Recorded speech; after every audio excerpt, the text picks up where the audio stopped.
Welcome to the Universal Joint Podcast. I'm entertainment writer Jim Hill, and my co-host Dustin Fuhs and I are recording this podcast on Wednesday, April 29th, which I don't know about you, Dustin, but I'm having a very strong sense of deja vu. Yeah, it seems like just yesterday. Well, it was a week ago. Folks, to explain, we recorded a brand new Universal Joint back on April 22nd. And this was entering the editing process. Nancy was cutting and slashing, trying to eliminate the 1,200 ums that I say per show. But then this whole Trolls World Tour AMC Theaters battle started to break. And this is where I had to put on my big boy pants and contact Dustin and basically tell him, look, we need to re-record the news portion of last week's show. The irony is just in the hour before Dustin and I sat down to record this afternoon, there have been even more complications to this story, which we'll get to in a moment. But it just didn't make sense to go out with the original version of that episode. So apologize in advance. But this week's Universal Joint is going to be something of a Frankenstein's monster, which, given that he's a classic Universal monster, that's kind of appropriate. Exactly. But the news portion of the show is being recorded on April 29th, whereas the feature portion was recorded years ago on April 22nd. I apologize on Dustin's behalf, just in case there's kind of a disconnect between these two sections of the show, but they were literally recorded a week apart. So also, just given that we're just endlessly hammered with COVID-19 related news, I wanted to start the show off by reminding folks, look, it's not always going to be like this. At some point very far down the road, things will start to get back to normal, which is why I find myself doing a very unmasculine thing earlier this week, Dustin. I was online looking at the Hallmark Keepsakes Dream Book. You remember this thing? Yeah, that's not a non-masculine thing. I think Hallmark has done a very good job of bringing pop culture to classic ornaments, and it just made sense. Actually, you're not wrong. As I recall, paging through the thing, there were a startling number of football-related ornaments. So, not to hell with it. It was a very masculine thing to do. Okay. Anyway, while I was looking through the book, there's a surprising number of Universal-related ornaments. They had things like a Marty McFly from Back to the Future ornament, which features clips from the 1985 film that goes on sale October 3rd for $19.99. And actually, what's interesting about the Back to the Future, you've heard that the Back to the Future musical is currently on hiatus over in Manchester, though, right? Yeah, that's the one they had Roger Bart. Yep. Who was it got kind of weird last year. He was the original singing voice for young Hercules in the film in 97, but last year when they did it in Central Park, when for 7 days they did performances, Roger came back and was Hades and evidently did an amazing job. In fact, I'm kind of surprised we haven't heard about a Hercules coming to Broadway. Should Broadway ever reopen? We know it's coming, but yeah, he won a Tony Award for the 99 revival of You're a Good Man, Charlie Brown. He did. Got another nomination for the producers, and is just a solid guy. But then when you do some deep dives into the cast and what happened with the Back to the Future musical, it's a brilliant show. So it premiered on the 20th of February of this year at the Manchester Opera House, doing what most of these Broadway shows and West End shows do. They'll set up in a smaller theater to kind of get their... Well, the idea is that they're previewing out of town before they would then bring the show into the West End. Exactly. And we saw that up here in Toronto when Aladdin was here. Oh, yeah. And Seattle, I know, Seattle, Portland are very big for a lot of the shows going to Broadway. But it looks like that's what happened over here. And what broke my heart was just looking at what happened was that they were supposed to go until middle of May, I want to say. Yeah. Yeah. And then they were going to do a break and then end up heading to the West End. Mm-hmm. And it was a really, sad thing. But I think all Broadway shows are kind of in that in-between time because we don't know whether or not things are going to get back to normal and how they're going to. I know personally I had Hamilton tickets that we didn't get to go and see. Okay. But, there's always a time for Back to the Future coming back. Well, it's right there in the title. But yeah, what it did started previews in February. They had the stop performances in March. Yep. And we'll just have to put a pin in it and hope that it comes back at some point. But let's see. Among the other Universal-related ornaments, there was also a Jaws shark attack ornament. And I don't know what you, Dustin, but nothing says have a holly jolly holiday like a teeny tiny great white with a even smaller oxygen tank jammed in its mouth. But you know what? I want that. Just it has to go beside all of the other weird ornaments that we've bought throughout the years. But the one that I still miss is did you ever see the Beauty and the Beast one with the beast in the bathtub? I always saw it and I never had a chance to pick it up. But those are the types of things that we're seeing with Hallmark going forward. Like not only the Back to the Future and the Jaws, but the one that I found was they have an Ecto-1 and RTV from Ghostbusters. Yeah, and I'm like, oh, this is going to be great. Well, that's actually a topic for another show because what's kind of sad is Ecto-1 was obviously supposed to key off of the Ghostbusters movie that was supposed to be out in theaters this summer. In fact, if you continue to go through the catalog, there's a Mickey in a Jungle Cruise boat, which was supposed to key off of the Dwayne Johnson, Emily Blunt movie that was supposed to open this summer. But you get the idea, folks, that there has been disruption in all sorts of different directions thanks to the coronavirus. But the one that kind of caught my attention was that they have a Trolls World Tour ornament. It's called Poppy Rocks, and it retailed for $15.99, which coincidentally was $4 less than Universal Pictures Home Entertainment was charging people to watch that DreamWorks animation film on premium video on demand. Now, mind you, Drew Taylor and I talked a little bit about this over on our Fine Tuning podcast. And the thing that because I'm a cheap, flinty New Englander, the notion that, wow, you're going to pay $19 to get a 48-hour license to run this DreamWorks animation film continuously at your home. And I wondered how many people were actually going to do that? How many people were willing to pay that price point? So that started on April 10th. And by the following Monday, the 13th, Universal was telling anyone who would listen that this sequel to 2016's Trolls had not only had the biggest opening weekend ever for a digital title, but Trolls World Tour had then gone on to have the biggest weekend ever for a digital title. And this wasn't the sort of thing that the folks who run movie theaters wanted out there.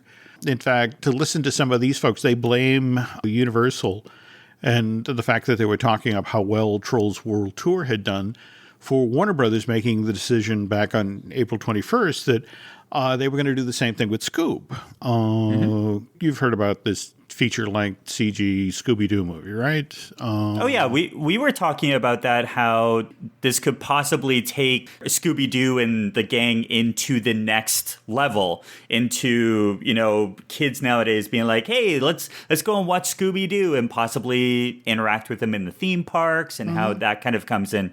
But we weren't expecting COVID-19 to be a topic this year. So it's an interesting thing with Scoob exclamation point.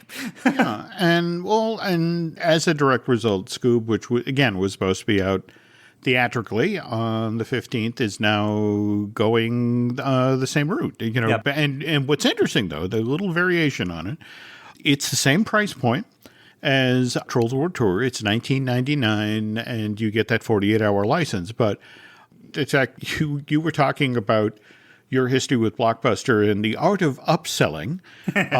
In this case, for $24.99, you can buy a digital copy of Scoob outright and then have the option of watching this Tony Cervone film as many times as you'd like. So, But you know what's going to happen with that. They're not going to full out offer the $24.99, buy it now. They're going to talk about how you can rent it for $20, and then about 5 minutes before the 48-hour window goes away, you'll get an email.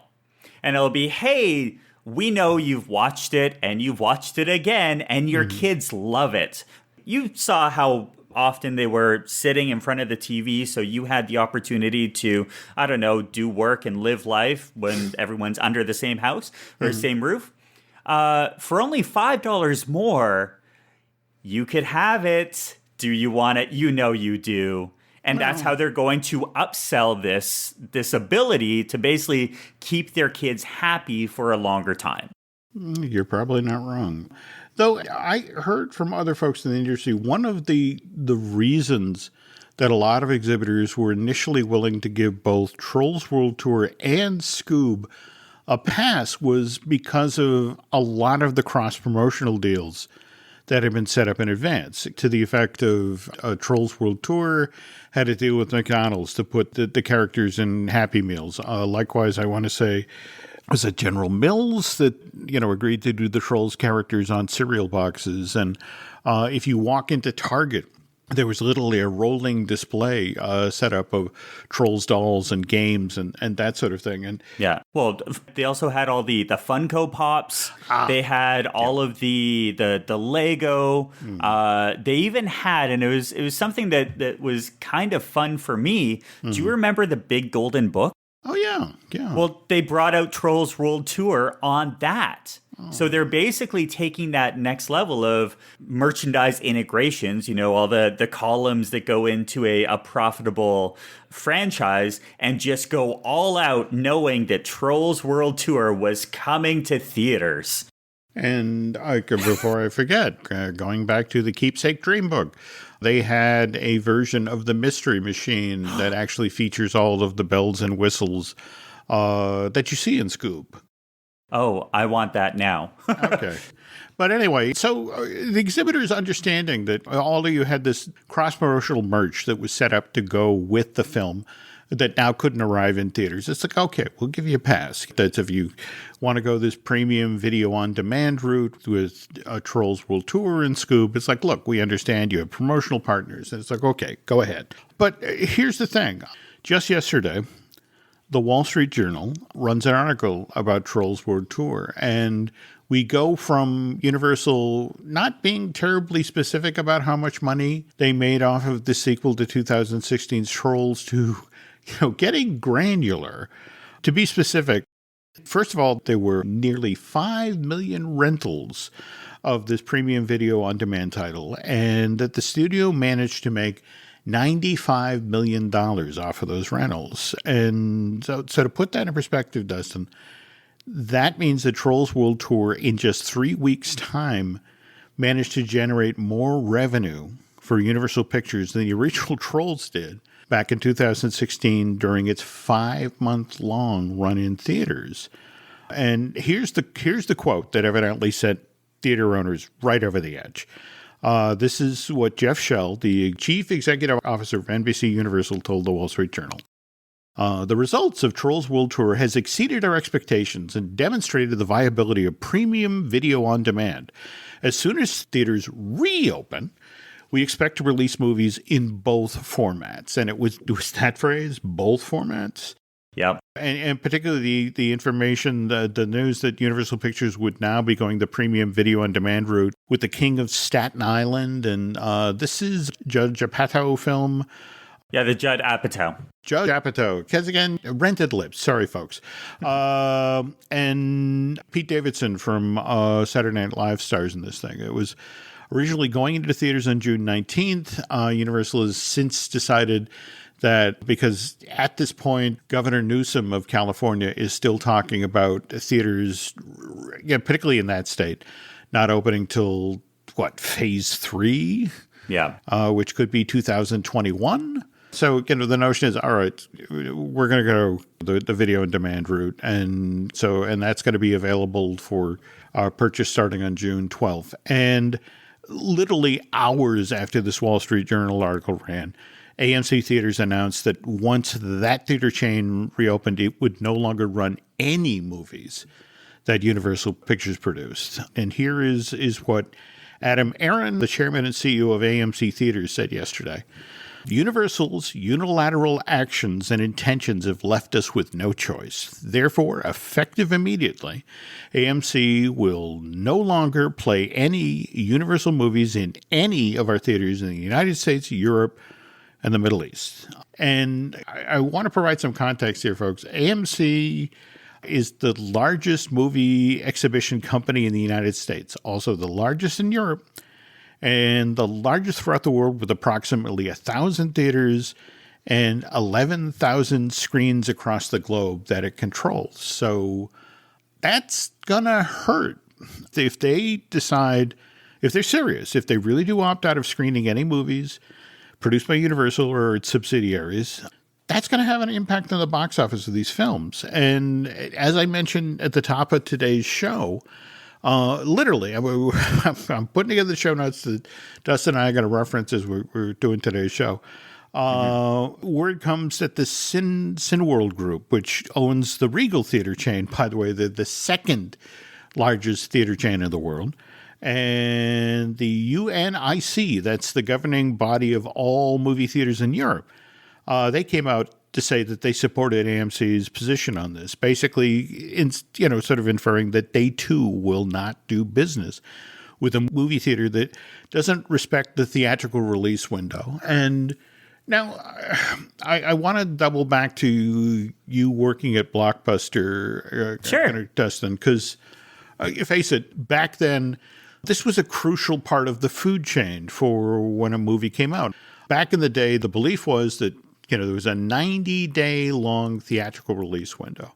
Yes. And then a movie became available on VHS and Blu-ray. And that's where the Blockbusters of the world entered the equation, And can you talk a little bit about how the Blockbusters, literally, the Blockbusters showed up at Blockbuster?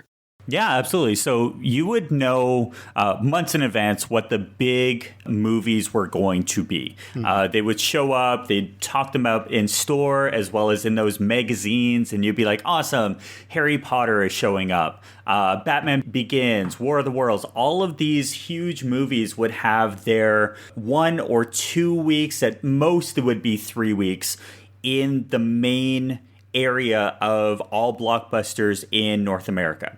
And that's the spot that when you walked into the store, you would see the 3 to 5 tube TVs elevated right underneath the roof, and it would catch your eye. Right underneath those TVs was the main area where these Blockbusters would show up. And we're not talking about 1, 5, 10 copies of these.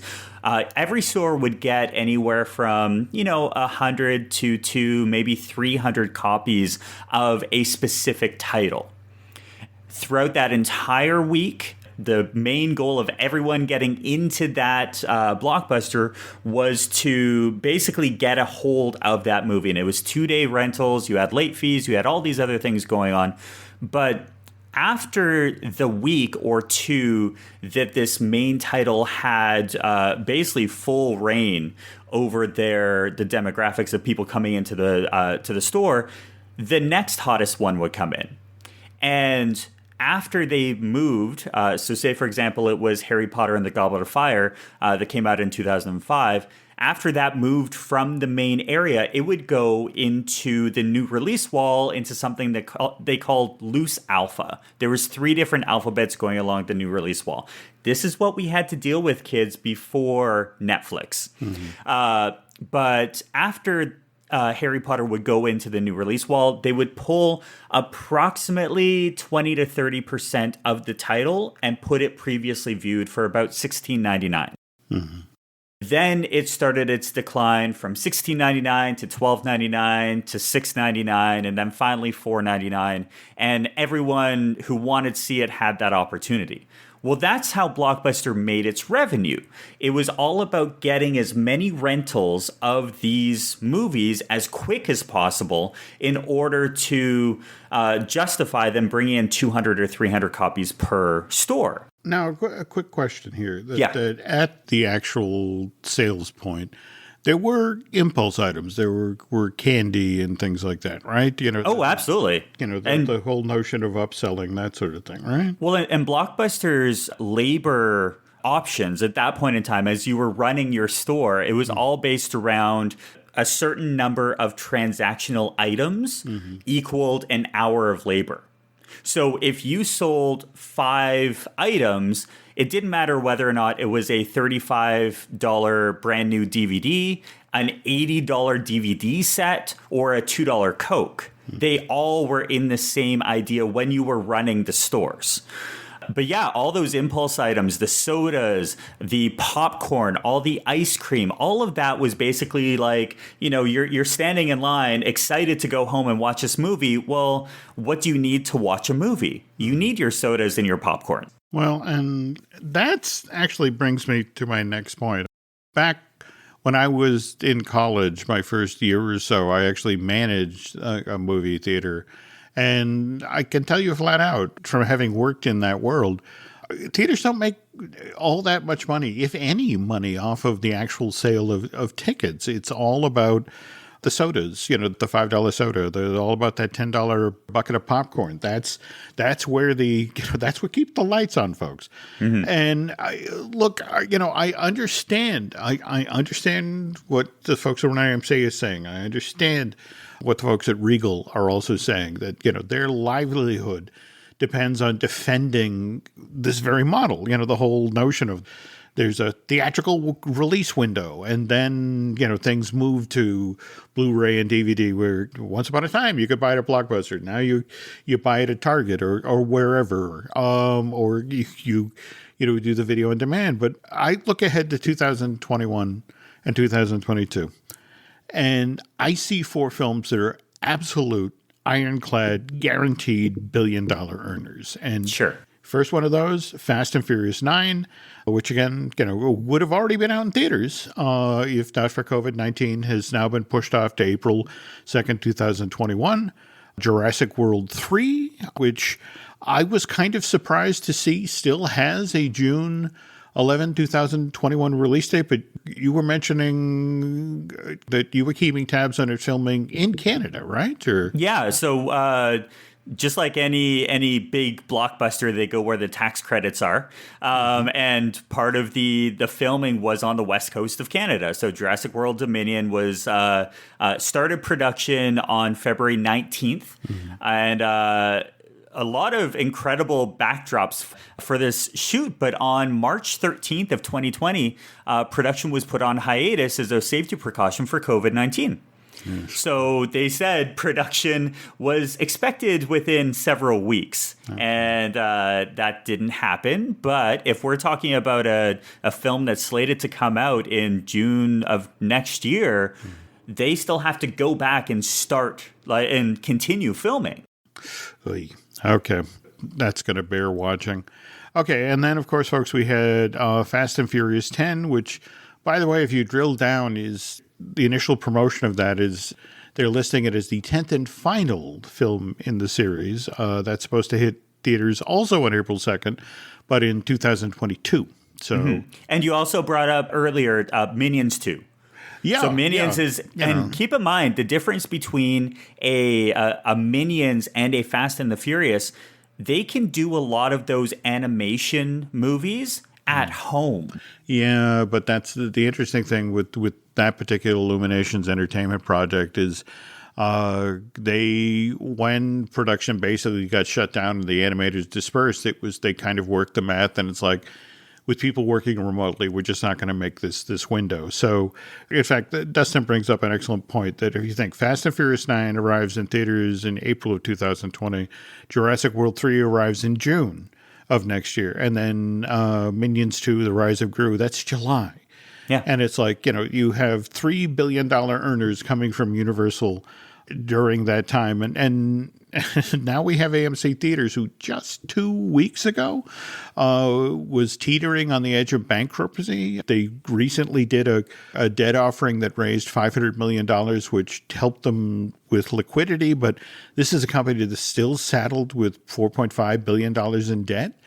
It's hard to imagine, especially given a movie theater that it's in that financial shape, turning its back on $3 billion earners. So I can't help but think, given how ugly it got yesterday and how heated, that sometime in the late winter, early spring of 2021, that NBC, Universal, AMC, and Regal Entertainment, along with the governing body of the theaters in Europe, are going to come to some sort of understanding.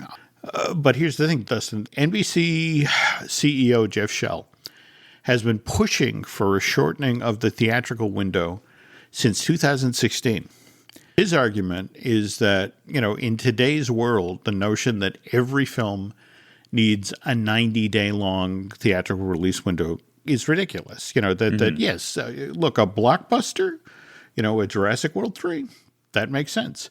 Whereas you look at something like one of the films that Universal actually got out the door before COVID closed all the theaters, The Invisible Man, did really solid business for weekend 1, weekend 2, fell off by weekend 3 and was pretty much done by weekend 4. So what Jeff would like to see is the theatrical window for non-blockbusters. He'd like to at least see it cut in half. And if he really had his way, it would be clomped down to just 30 days. So I don't know. Well, what would his definition of a blockbuster be? Like, would that be something that after the first week you would know where things are at, and the negotiation would be, okay, should we do 30 or should we do 45? Or is it because we've seen some of those movies where they tell us it's going to be a blockbuster, and then, the stores are saddled with Lone Ranger merchandise for 3 weeks. They are. And that disregards, the whole notion of what happens when you have a movie that audiences discover and embrace and make into a phenomenon. And they have Peacock Live now. They have Peacock, not just Peacock. That event, I'm still missing that. But the fact that they now have a streaming service that back in 2016, Shell didn't have. Now they have an ability to put forward all of their movies into a streamlined that people are paying for direction, and they get immediate feedback. They get immediate sense of, hey, we're seeing this movie. We're buying into this monthly service in order to see the latest and greatest, but yet the latest and greatest isn't there. There's a lot of moving parts that happen now versus back in 2016 when Shell started to talk about this cut. Yeah, I don't know. It's just, long story short, folks, and in fact, I virtually guarantee you by the time the show is edited and put up on the Jim Hill Media Podcast Network, things will have changed. So there'll be additional wrinkles. So I apologize, but we tried. We went back and redid it. So one final thing before we break here. How would you like to be the manager of the Universal City Walk AMC Theater in Hollywood right now? They put millions into redoing that theater back in 2016, and you are literally inches away from the Black Tower where all decisions at Universal are made, and you now stuck a stake in the ground and we're not going to show any Universal movies. That's going to be kind of a frosty relationship for a while. On the other hand, you got to give the folks in Orlando credit. They, at least when they redid the theater, it went from being an AMC to a Cinemark. So at least you'll be able to see your Universal product at the Universal Orlando Resort going forward. But anyway, these are interesting times, folks. And speaking of interesting stuff, when we get back from this break, Dustin and I have a very interesting survey to share with you folks. This episode is brought to you by Amazon Business. We could all use more time. Amazon Business offers smart business buying solutions so you can spend more time growing your business and less time doing the admin. I can see why they call it smart. Learn more at amazonbusiness.com.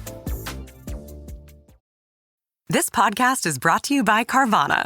Carvana lets you buy your next car on your terms. Explore a massive inventory online, filter for what matters, and find your perfect match. Then choose delivery to your home or pick it up at one of Carvana's iconic car vending machines. Every car also comes with a 7-day money-back guarantee, so you can make sure it's the right fit.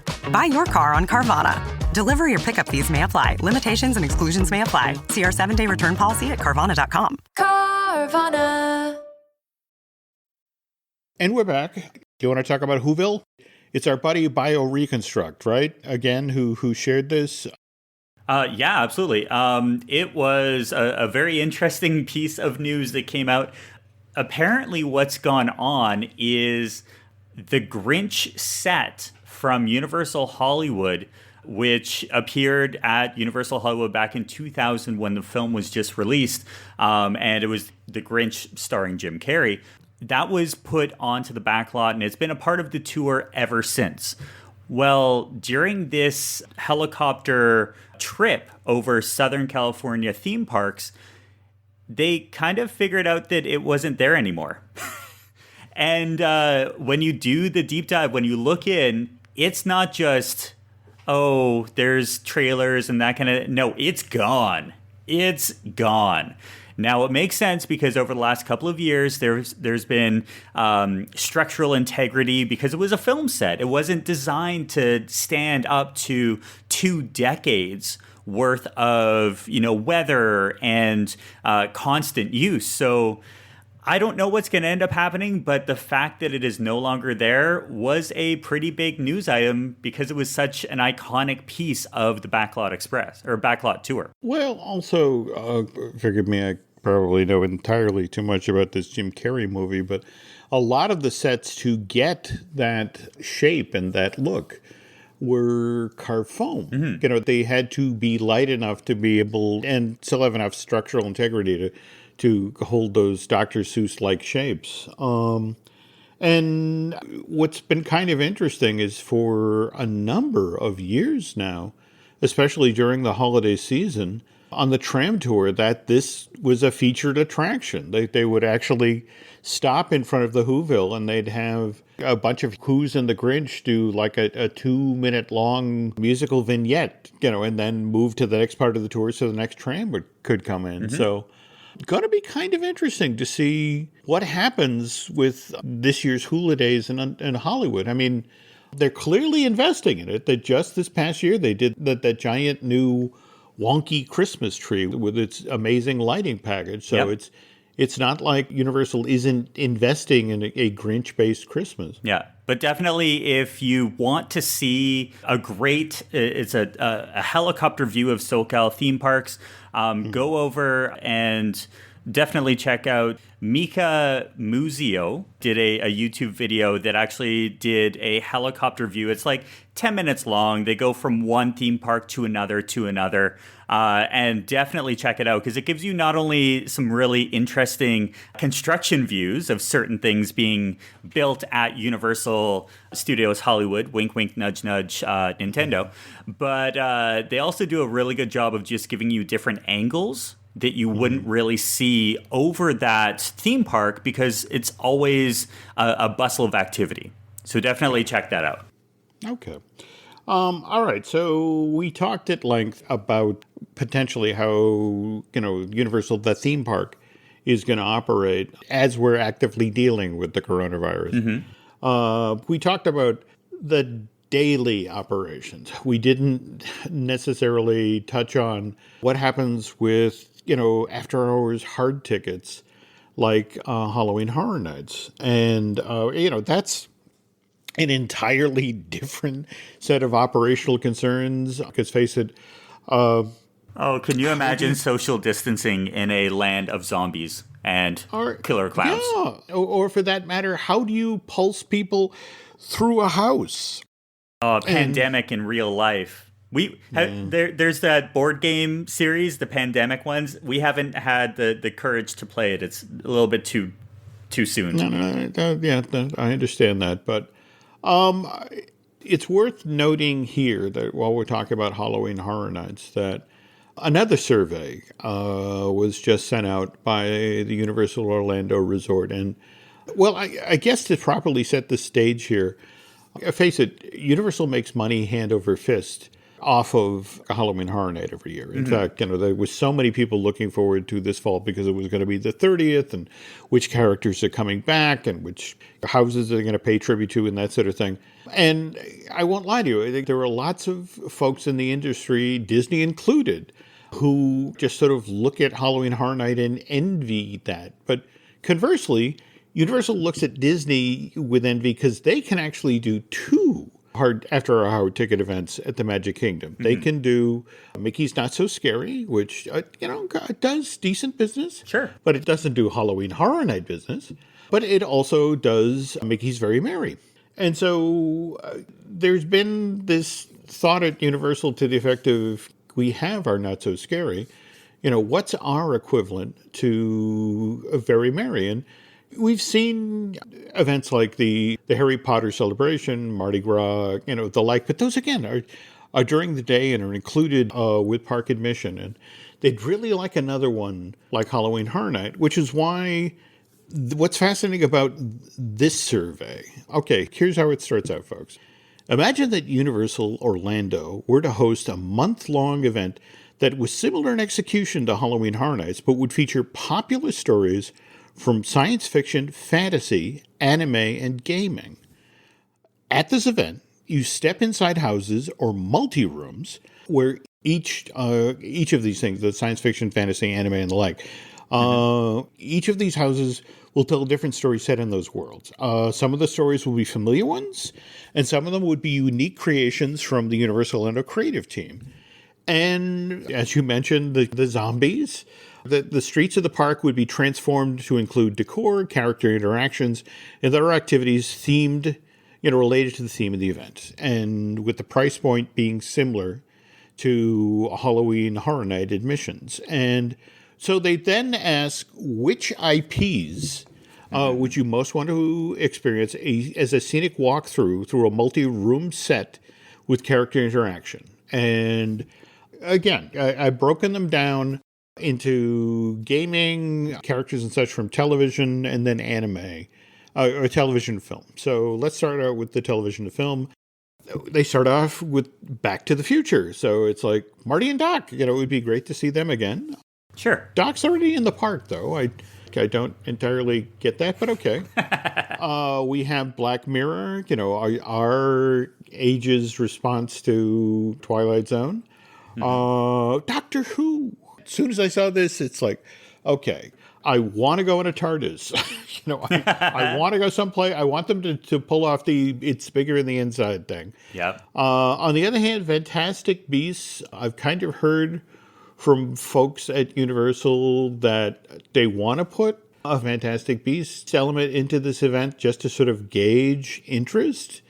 Because remember, Epic Universe is rumored to have a pretty sizable Fantastic Beasts area, but I think as you and I have discussed on earlier shows, Dustin, the fall off in business from Fantastic Beasts 1 to Fantastic Beasts 2 is one of the reasons that Fantastic Beasts 3 got pushed off by a full year. Yeah. As Warner Brothers executives were kind of like, okay, let's take a moment here. But we also have Game of Thrones. We also have Lord of the Rings, which for the longest time has been discussed as a possible replacement for the theme for that area that stretches from Skull Island, Reign of Kong. Oh, to Marvel Superhero Island. That's it, exactly. Yeah. We also have Hayao Miyazaki's Spirited Away. Mm-hmm. We have Star Trek, but again, don't know if we're talking Star Trek Discovery, the CBS All Access, or the Chris Pine movies. We then have Westworld and The Witcher. Now, to pivot to gaming, they talk about doing mazes or streets keyed off of Dungeons & Dragons, Final Fantasy, Fortnite, Legends of Zelda, Pokemon, which, again, given what you were just talking about, the flyover of, Nintendo Land in Hollywood, it's like, okay, yeah. Yep. And then we have Minecraft. And then finally, on the anime side, we have Attack on Titan, Death Note, Dragon Ball, and Naruto. Okay. Now, I mention Attack on Titan largely because it's worth noting that since 2014, Universal Studios Japan has done this seasonal event that they call Universal Cool Japan, which is I guess it started off as a 6-week-long event, but was so popular it's now stretched out to 12. In fact, they break it down into a spring semester and a summer semester.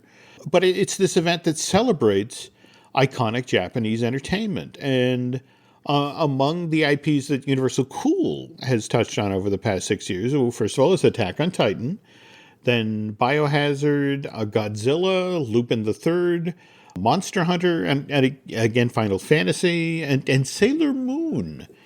And look, if you know what Disney has begun doing with Tokyo Disneyland, you've seen the Festival of Fantasy parade at the Magic Kingdom, right? Yeah. Okay, did you know 2 of the floats that are in that parade are actually recycled from Tokyo Disney's 25th anniversary parade, Jubilation? Yeah, the princess one, the Princess Garden thing, and then the one with Pinocchio riding the whale, 90 feet long. I mean, amazing float, but... Oh, yeah. But no, Disney made the decision that, let's take those 2 units and bring them stateside and make minor adjustments. But we can drop those straight into the parade for the Magic Kingdom and get twice as much show for half the dough. I can't help but think, given that Universal Cool has done a Final Fantasy, I want to say it's actually a virtual reality experience that they do in kind of a soundstage space. Okay. And they have an Attack on Titans photo op where they have like this giant representation of one of the figures. And the thing is, you can in much the same way that you used to be able to get your picture taken being held in the hand of King Kong, in the post-confrontation gift shop thing. The only difference with the Attack on Titan thing is you're in the hand of one of the giant creatures just as he's getting ready to bite your head off. So no, that was made for Instagram. You look at some of these poses that people are doing, and it's awesome. I can't help but think that that's actually one of the reasons that these were put in the mix for this fantasy, science fiction version of Halloween Horror Night, because face it, the props are built, and they're over in Japan. And if Disney can haul 2 parade floats, halfway around the world and use them at the Magic Kingdom, it just makes sense that Universal could do the exact same thing with these props and items that have already been built for Universal Cool Japan. So absolutely. Now, a lot of these IPs that they're talking about by way of Fantastic Beasts, we know that Universal's done stuff with the Harry Potter franchise, but Star Trek and Doctor Who, those are franchises that just stick out in my mind as how they would be able to integrate that into an event. And the other thing that was very interesting from this thing was that the cost of the admission would be similar to the cost of the Halloween Horror Nights. I just did a little search while you were talking, and the original price of Halloween Horror Nights was $12.95. So if we're talking about current price, the idea that they're talking about having an event, a hard ticket event that would rival the cost for someone to spend over $100 to come, they've got to put some big names on the marquee. So that could be a very interesting thing. All this stuff is brilliant. I love it. Well, again, it will be interesting to see if this actually happens. And so true. Speaking of things that we hope actually happen, folks, on our last show, Dustin and I talked about the Jim's Disney Spring thing, the new event that we're planning for this fall with the wonderful folks at Storybook Destinations. And look, as far as we know, folks, this is still happening. The November 13th through the 16th. We're going to do a deep dive on the history of Disney Springs and Boardwalk and Pleasure Island and all that. But the problem is right now there are so many mixed messages about which park is going to be open when. So tell you what, how about this? The folks at Storybook Destinations are still taking names of those who are interested in taking part in this event. And again, this is November 13th through the 16th. If you want to send along your name and your contact info, and when we find out for sure that, the Walt Disney World Resort, in particular Disney Springs, is open this November, we will start then hammering our plans into place for this event. All we ask is a little patience here, folks. We'd love to be more definitive of what we're going to do on what day and when, but right now we're just kind of concentrating on, whether or not the place is actually open. Which brings me to my next question, Dustin. Given what's going on in the theme park world, what are you talking about on your podcast these days? So We Like Theme Parks has undergone, I think the last 5 or 6 episodes, we've been actually doing a March Madness where we had 4 different groups, 64 attractions from Disney East, Disney West, Universal Stateside, and Disney International coming together for basically us to say what the best attraction out there actually is. And we don't know what it is. We're in the finals. This week is the finals, and it'll be great to see what's going to happen. Right now, it's Rise the Resistance versus Haunted Mansion.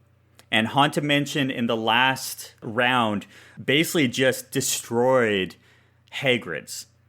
So there is a lot of conversation of, well, is that because Hagrid's hasn't been around for so long, or there's, all the 6-hour waits and that kind of thing. And honestly, it was just a really great conversation to see where people are coming from. Going forward, it's just a lot of armchair Imagineering, talking about what we are going to hopefully expect from, theme parks going forward. We just don't know. So as fans, we're just trying to get it through and talk about as much theme parks as possible. Okay. Well, no, that sounds like a fine time to circle back on that show, folks, to see who takes it in the finals, the Haunted Mansion or Rise of the Resistance. Over on my side of the fence, we, of course, have Disney Dish with Len Testa, and Len and I are really doing what we can to stay on top of what's going on in Florida and California, and how they're two very different governors are handling things very differently. Yeah. We also have Fine Tuning with Drew Taylor, and we've been covering all sorts of the maneuvering that's been going on with animated features. In fact, the news that just broke about Scoob was supposed to be released theatrically, and now that's going to go on demand. And, there's a lot of talk that maybe it was how well Trolls World Tour did when Universal sent that out back on the 6th of this month. What else? Looking at Lucasfilm, Dan Z and I undoubtedly on our next show will be talking about Mandalorian Season 3 in production now already. We haven't even seen Season 2. Yeah, Season 2 is going to be awesome, but if they're already talking about Season 3, awesome. Okay, so what else? Oh, Marvelous Disney, which we do with Aaron Adams, the gentleman who edits a lot of the podcasts here. And I'm not sure how Aaron's going to react to the news from just yesterday that Venom 2 has been pushed off till next year. But we have a title now. We have Let There Be Carnage.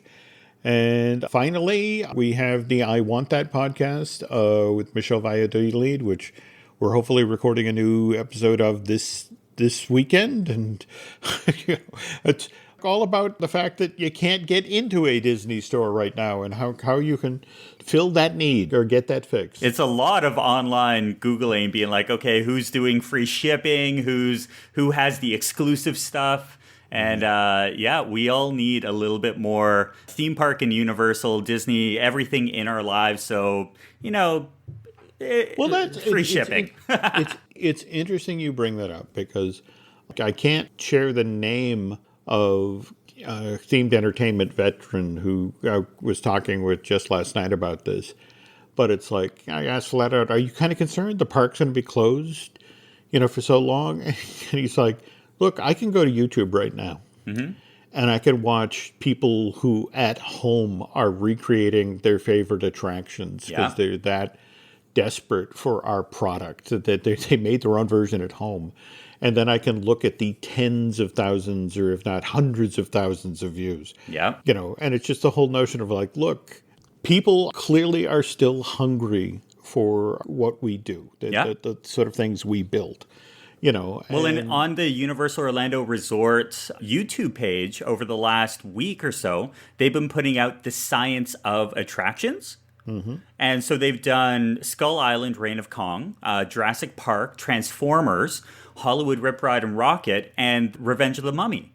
So if you want to get that view into how some of the creative folks and the engineers really worked on these projects, it's a really cool series. I'm very interested to see where they're going to head from here, because it's a different conversation. It's a different view of this. And it's 4 minutes for each of these things. Definitely worth checking it out. The Revenge of the Mummy has 22,000 views already. So it's like, for theme park fans, yeah, this is the best time. Well, not necessarily the best time, but it's a great creative time for folks to be looking at how these attractions work. Well, to circle back to my pal, just basically pointing out, it's like, look, the pirates aren't going anywhere. They're still in their building. They're waiting for you. Yeah. And more to the point, the public that still obviously has a hunger for this stuff. So Absolutely. Yes, when we can finally turn the key and open the door, there will be people waiting to come in. The question is, how many people can we fit in? And, and how do they go about moving around the park? But that's something Dustin and I will talk about at length on future shows. Now, okay, so speaking of which, if you could do Dustin and I a favor and head over to iTunes and rate and recommend both the show you're listening to now, Universal Joint, as well as We Like Theme Parks. We Like Theme Parks. I got the name right? Yeah. Okay. All right, sorry. I need. There's so many podcasts. That's the thing. There's so many. And by the way, if you really, really enjoy what you listened to today, if you get over to Bandcamp and subscribe, that would be helpful as well. Dustin, a final question of folks, if they're looking for you social media-wise, where can they find you? I'm over at Steps to Magic on Instagram. We Like Theme Parks. And just a lot of podcast listening right now. So I hope everyone's staying safe. That's the big thing. Stay safe. We'll get through it, hopefully. Okay, social media side for me, you can find us on Twitter and Instagram as Jim Hill Media, and over on Facebook at Jim Hill Media News. And just to echo what Dustin just said there, please be safe. Social distancing, not a bad idea. Yeah. And but don't be too distant, because we want you to come back to catch the next show. Absolutely.